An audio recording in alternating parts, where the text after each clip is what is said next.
Hello students, स्वागत है आप सभी का केम क्लास में। And we are back again with lecture number 6 of the chemical kinetics chapter. तो टॉपिक आप लोगों को स्टूडेंट्स दिख रहा होगा स्क्रीन के ऊपर, that we will discuss about the temperature dependence of the rate of the reaction. यानी किस तरीके से टेम्परेचर जो है वो हमारे रिएक्शन की स्पीड को या हमारे रिएक्शन के रेट को स्टूडेंट्स अफेक्ट करता है। हमने एक फैक्टर जो है वो ऑलरेडी डिस्कस कर लिया है, that is the factor of concentration, यानी कि रिएक्टेंट की कॉन्सेंट्रेशन हमारे रिएक्शन को किस तरीके से अफेक्ट करती है। So without wasting the time let's start with video and with the topic, जिसके लिए हम एक सिंपल सा रिएक्शन लेते हैं जिसके बारे में हम सभी नोन हैं, और वो है हाइड्रोजन और आयोडीन कंबाइन करके 2 HI के मॉलिक्यूल्स जो है वो यहाँ पर बनाती हैं। ये रिएक्शन हम सभी ने देखा हुआ है, काफ़ी बारी हमने इसको अपने लिटरेचर्स में देखा है। तो यहाँ पर क्या होता है, इस रिएक्शन को ज़रा समझते हैं। बहुत ही एक सिंपल सा रिएक्शन है ये, जिसमें एक हाइड्रोजन है और दूसरे हाइड्रोजन जो है वो बॉन्डेड है। You have another mole of iodine. अब आप खुद ही समझिए स्टूडेंट्स कि हमारे पास, हमने ये कंजर्वेशन ऑफ मास में ये पढ़ा हुआ है कि एनर्जी जो होती है वो हमारी कांस्टेंट रहती है, यानी हम एनर्जी जो है वो ना ही बना पाएंगे और ना ही घटा पाएंगे। हम सिर्फ एनर्जी को एक फॉर्म से दूसरी फॉर्म में चेंज कर सकते हैं। यानी कि अगर मुझे हाइड्रोजन और आयोडीन के बीच में एनर्जी रिप्रेजेंट करनी है तो वो एनर्जी मुझे कहीं बाहर से नहीं मिलेगी, मुझे सिर्फ और सिर्फ जो एग्जिस्टिंग बॉन्ड्स हैं उन्हीं की एनर्जी को यूज़ करके इस HI को फॉर्म करना पड़ेगा।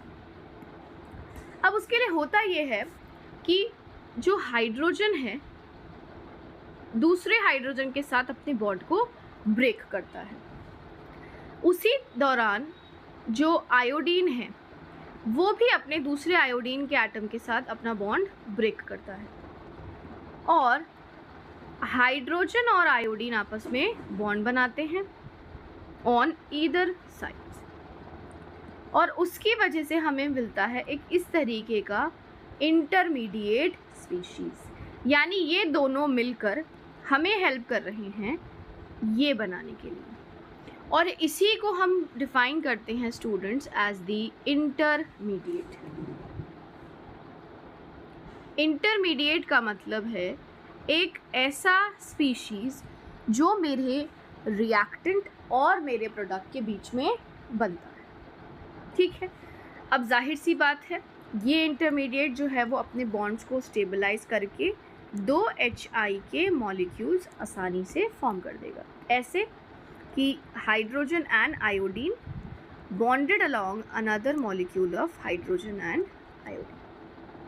ठीक है, अब जाहिर सी बात है कि ये इंटरमीडिएट जो बन रहा है इसको बनाने के लिए भी कोई एनर्जी लग रही है। एनर्जी लग रही है मतलब रीअरेंजमेंट हो रहा है एटम्स का। इस इंटरमीडिएट को बनाने के लिए जो एनर्जी लग रही है that is a very important term and that is called as the activation energy. यानी हमारे रिएक्शन को एक्टिवेट करने वाली एनर्जी, यानी वो एनर्जी जो हमारी इंटरमीडिएट बनाने में इस्तेमाल हो रही है। ठीक है, इंटरमीडिएट जो है वो एक बहुत ही ज़्यादा शॉर्ट लिव्ड, यानी एक बहुत ही ज़्यादा शॉर्ट लाइफ वाला स्पीशीज़ है जिसकी बहुत कम लाइफ है, क्योंकि उसको अल्टीमेटली ब्रेक होकर प्रोडक्ट जो है वो बनाना है, इसीलिए इसकी लाइफ जो है वो बहुत छोटी होती है, और ये अनस्टेबल जो है वो भी होता है। अब सवाल ये आता है कि ये जो बॉन्ड्स बन रहे हैं, हम बार बार यहाँ पे टर्म लेकर आ रहे हैं कि रीअरेंजमेंट हो रहा है एटम्स का, क्योंकि नई एनर्जी तो जा नहीं रही है। तो रीअरेंजमेंट जो है वो किस तरीके से हो रहा है उसको समझते हैं अब स्टूडेंट्स। आपने ये जो रिएक्शन किया है ये एक कंटेनर के अंदर आप कर रहे हैं। ठीक है, ये है आपके पास आपका H2, ये है आपके पास आपका I2। इस रिएक्शन के अंदर क्या हो रहा है, आपने जैसे ही टेम्परेचर को अप्लाई करा है, यानी आपने जैसे ही एनर्जी दी है वैसे ही ये मॉलिक्यूल्स क्या कर रहे हैं, कोलाइड करने लगते हैं, इधर करते हैं, इधर करते हैं, इधर कर रहे हैं। यानी कि एक तरीके से समझ लीजिए कि जब आप प्रेशर कुकर पे पॉपकॉर्न बनाते हैं, ठीक है, तो क्या होता है, जैसे ही आप कॉर्न्स उसके अंदर डालते हैं तो गैस के ऊपर आप जैसे ही उसको रखते हैं तो कॉर्न्स जो हैं वो पॉप का साउंड जो है वो क्रिएट करने लगते हैं, क्योंकि वो हमारे कुकर के वॉल से टकराते हैं। उसी तरीके से एनर्जी देने के बाद हमारे हाइड्रोजन के एटम्स जो हैं ये मूव करने लग जाएंगे on applying energy. Now energy का मतलब है स्टूडेंट्स, हमने इसको टेम्परेचर जो है वो प्रोवाइड किया है, यही तरीका है हमारे एनर्जी को देने का, ठीक है। टेम्परेचर प्रोवाइड करते ही क्या हो जाएगा, द मॉलिक्यूल्स विल कोलाइड, ठीक है। और कोलाइड करते समय एक कोलिजन जो है या कुछ ऐसी कोलिजन्स होंगी जो एक्चुअली में आपके आयोडीन के साथ प्रॉपर एंगल पर हो जाएंगी। So on applying the energy, or you can say that on temperature, on the application of temperature, on the application of heat, the molecules will collide. और molecules के collide होने की वजह से ही you will form an intermediate. और उस intermediate के break होने की वजह से आपको product भी मिल जाता है and form the product. ये हमने एक जनरल रिएक्शन जो है वो डिस्कस कर लिया है कि हो क्या रहा है। सवाल ये है हमारा कि अगर अब हम टेम्परेचर को बढ़ा देते हैं, ठीक है, यानी जितना टेम्परेचर है अब आपने उस टेम्परेचर से ज़्यादा टेम्परेचर लगा दिया। फॉर एग्जांपल यहाँ पर आपने टी टेम्परेचर प्रोवाइड किया हुआ था, अब यहाँ पर आप क्या कर रहे हैं, टेम्परेचर को बढ़ा रहे हैं on the increase of temperature. Increase of temperature का मतलब है स्टूडेंट जितना था पहले उससे आपने अब कुछ बढ़ा दिया। Let us suppose 10 degree Celsius से 10 केल्विन आपने बढ़ा दिया, तो क्या होगा, अब आपके पास काइनेटिक एनर्जी और बढ़ जाएगी, मॉलिक्यूल्स जो हैं वो और जल्दी जल्दी कोलाइड करेंगे। ऐसे समझ लीजिए जब हम गाड़ी के अंदर एक्सेलरेटर ज़्यादा दबा देते हैं तो आपकी गाड़ी की स्पीड बढ़ जाती है। उसी तरीके से अब आपने इन सारे के सारे रिएक्टेंट्स को ज़्यादा टेम्परेचर देकर इनको ज़्यादा एनर्जी प्रोवाइड कर दी है, इनकी ज़्यादा काइनेटिक एनर्जी होने की वजह से दे विल कोलाइड फास्टर, और फास्टर कोलाइड होने की वजह से इनके पास एक ग्रेटर एक्टिवेशन एनर्जी जो है वो हो जाएगी। तो अगर हम बात करते हैं 10T+K की, तो हम इसको एक ग्राफ के थ्रू भी स्टूडेंट्स एक्सप्रेस कर सकते हैं। एक्सप्रेस करने का मतलब क्या है कि अगर हम अपने y एक्सिस पर और x एक्सिस पर दो अलग अलग वेरिएबल्स लेते हैं, let us say that we have taken kinetic energy on the x axis and we have taken the fraction of molecules.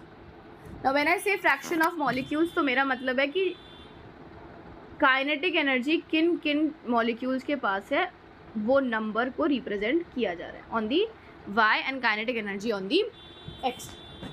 तो जब आपका टेम्परेचर T है तब आपके पास एक कर्व है जो एक हायर पीक पे बनता है, कुछ इस तरीके से, ठीक है। ये कर्व जो है आपके पास, this is a curve that is present at the T Kelvin और T टेम्परेचर, ठीक है। ये कर्व भी आपका स्टीप डाउनवर्ड्स की तरफ होता है, लाइक दिस, ठीक है। This is at T temperature.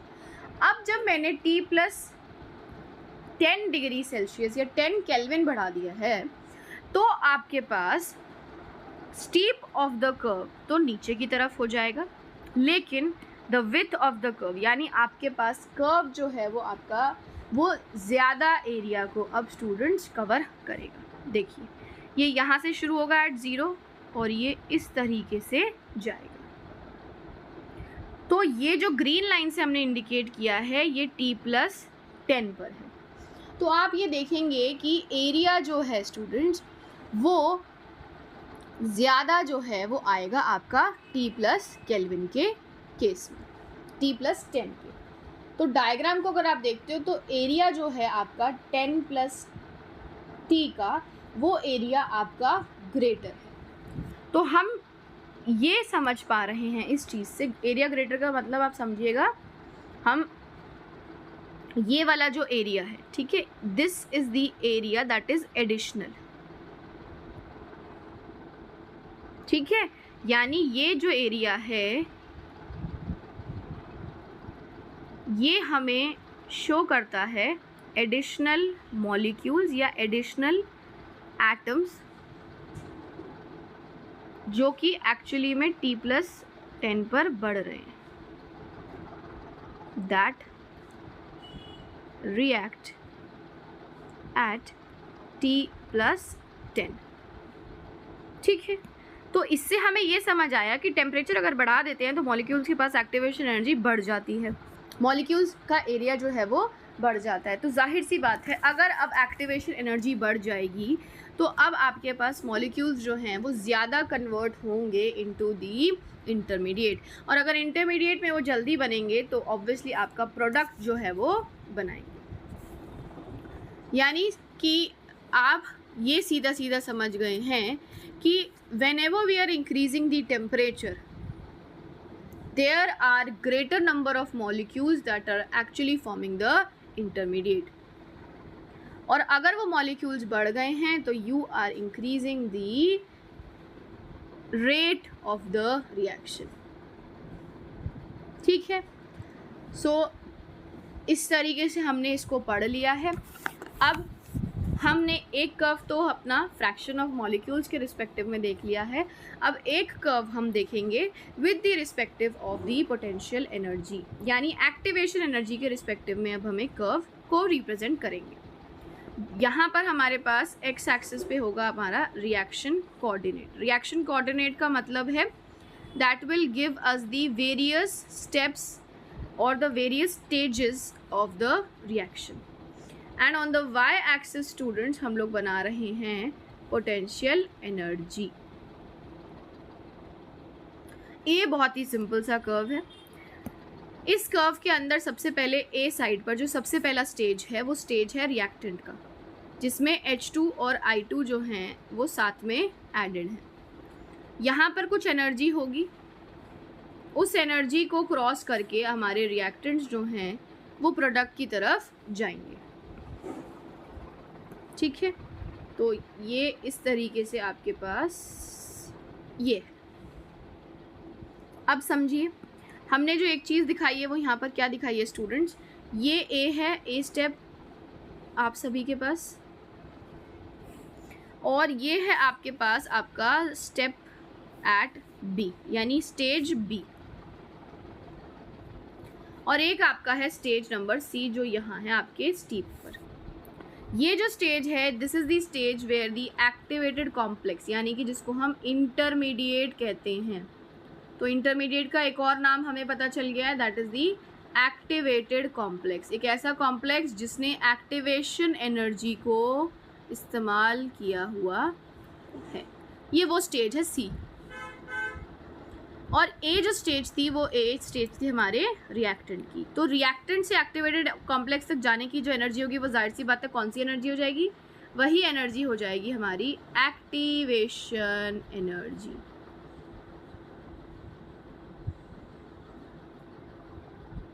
ठीक है, अब आ जाइए अपनी स्टेज नंबर बी पर। स्टेज नंबर बी है हमारी जब हमारे प्रोडक्ट्स जो हैं वो बन रहे हैं, यानी 2HI। अब आप देखिएगा स्टूडेंट्स, बी और ए एनर्जी जो है वो इस यहाँ पर है। हमारे पास ये जो है ये समझ लीजिए प्रोडक्ट साइड है, ये जो है ये समझ लीजिए रिएक्टेंट साइड है। तो हमें ये दिख रहा है कि जो एनर्जी ऑफ प्रोडक्ट है that is lesser than the energy of reacted. ये बहुत इंपॉर्टेंट चीज़ है जो लॉजिक भी है। लॉजिक क्यों है? क्योंकि रिएक्शन के अंदर स्टेबिलिटी तभी आएगी जब आपके पास रिएक्टेंट जो हैं वो आपके स्टेबल बनेंगे। इसीलिए ये चीज़ आप ज़रूर ध्यान रखिएगा। और इन दोनों का जो डिफरेंस आया है स्टूडेंट्स, ए स्टेज का और बी स्टेज की एनर्जी का, वही होता है हमारा डेल्टा E। तो ये जो डायग्राम है ये हमें शो कर रहा है पोटेंशियल एनर्जी वर्सेस दी रिएक्शन कोऑर्डिनेट। अब इसमें क्या, अभी हमने जो टेम्परेचर का कॉन्सेप्ट लेकर आए हैं वो भी इन्वॉल्व कर सकते हैं कि अगर आप टेम्परेचर बढ़ाएंगे तो आपके पास रिएक्टेंट्स की जो कोलिशन है वो बढ़ जाएगी, तो आपके पास आसानी से आपका एरिया जो है फ्रैक्शन ऑफ मॉलिक्यूल्स बढ़ने की वजह से the temperature will cause the increase in the rate of the reaction.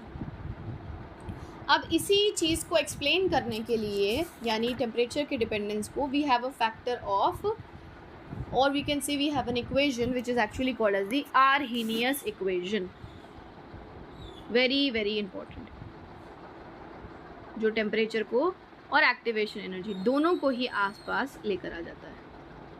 So Arrhenius was the scientist। अगर हम उनके पूरे नाम की बात करते हैं तो his name is represented in this particular equation itself। तो इन्होंने जो थे ये एक्चुअली हमारे पास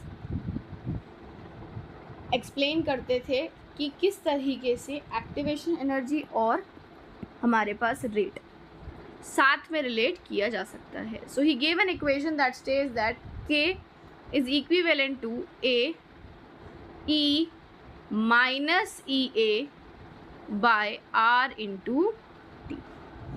वेरी इंपॉर्टेंट इक्वेशन, जिसमें कि के जो है that is representing the rate constant, A is the pre-exponential factor,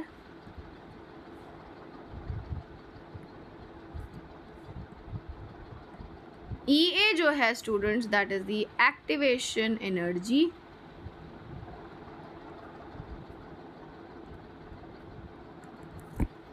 R जो है हमारे पास that is the gas constant, और T जो है दैट इज द टेम्परेचर।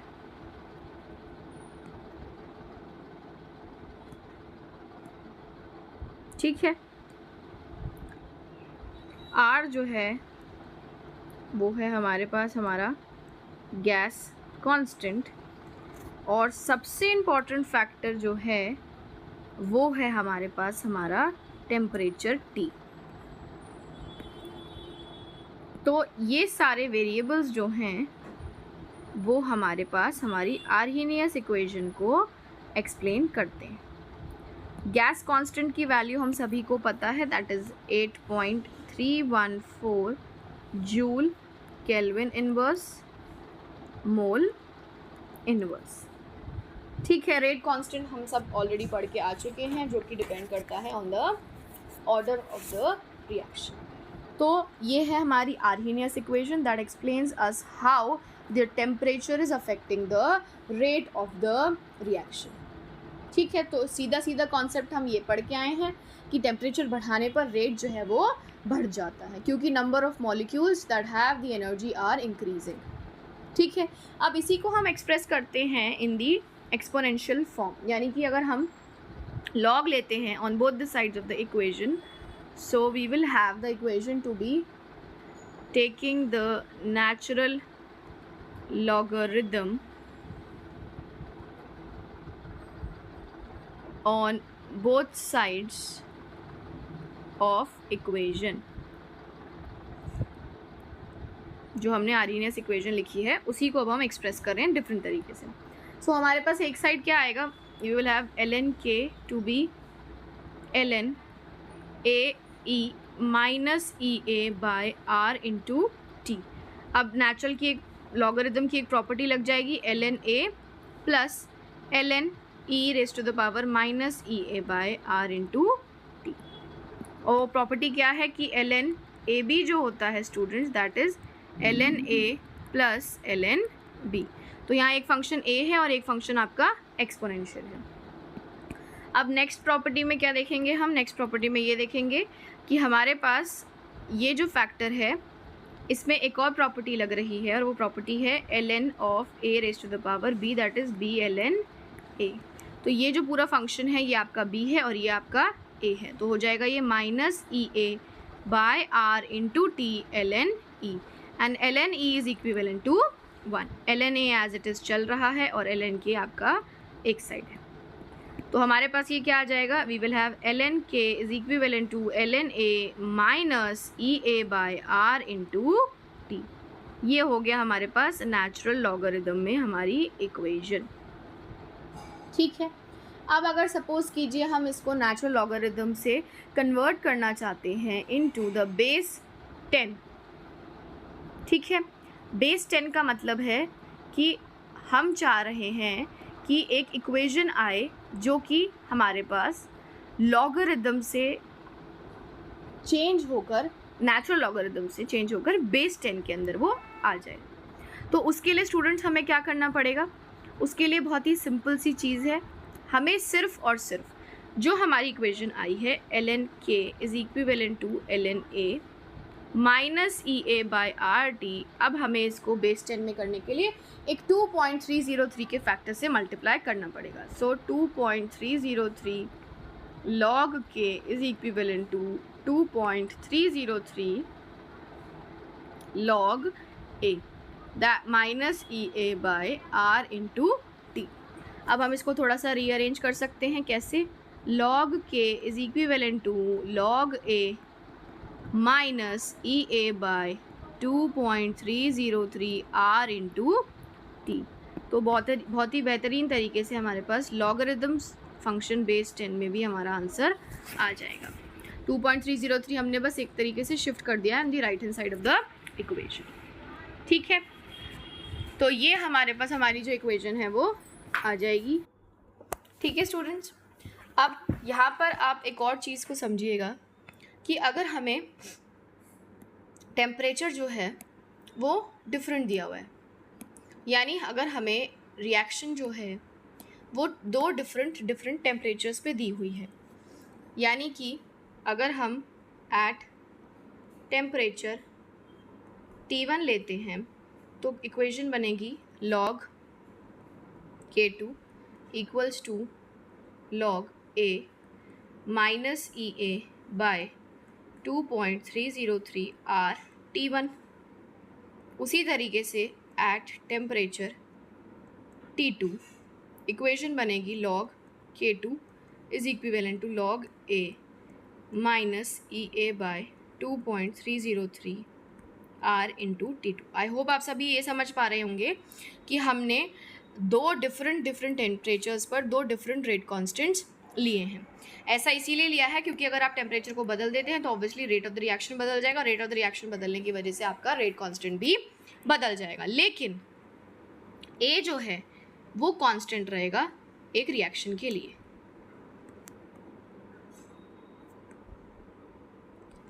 ठीक है, एक रिएक्शन की ही बात कर रहे हैं अगर हम, तो हम कैटेगरी को कहते हैं जो एक टाइप का हमने रिएक्शन किया है। अब हमें क्या करना है, अब हम सिर्फ इन इक्वेशंस को दोनों को क्या करेंगे, सब्ट्रैक्ट कर देंगे आपस में। तो हमारे पास इक्वेशन जो है वो क्या आएगी इस तरीके से, सब्ट्रैक्टिंग ये 1 है स्टूडेंट्स, ये आपके पास इक्वेशन 2 है। तो हम क्या कर रहे हैं, सब्ट्रैक्ट कर रहे हैं अपनी इक्वेशन नंबर 2 एंड 1 को। तो हमें सिंप्लीफाई करके जो फॉर्मूला आएगा मैं आपको उसको डायरेक्टली लिख देती हूँ, that is log K2 minus log K1। ए वाला फैक्टर जो है वो आपका कैंसिल आउट हो जाएगा, ई ए नीचे आ जाएगा 2.303 आर कॉमन लेकर, और हमें मिलेगा 1/T1 माइनस 1/T2 इस तरीके से। ठीक है, अब अगेन हम लॉगरिदम की प्रॉपर्टी लगाएंगे इसमें, log of a minus log of b that is equivalent to log a by b। So ये हमारे पास हमारी मॉडिफाइड या सिंप्लीफाइड आर्हीनियस इक्वेशन जो है वो स्टूडेंट्स आ गई है।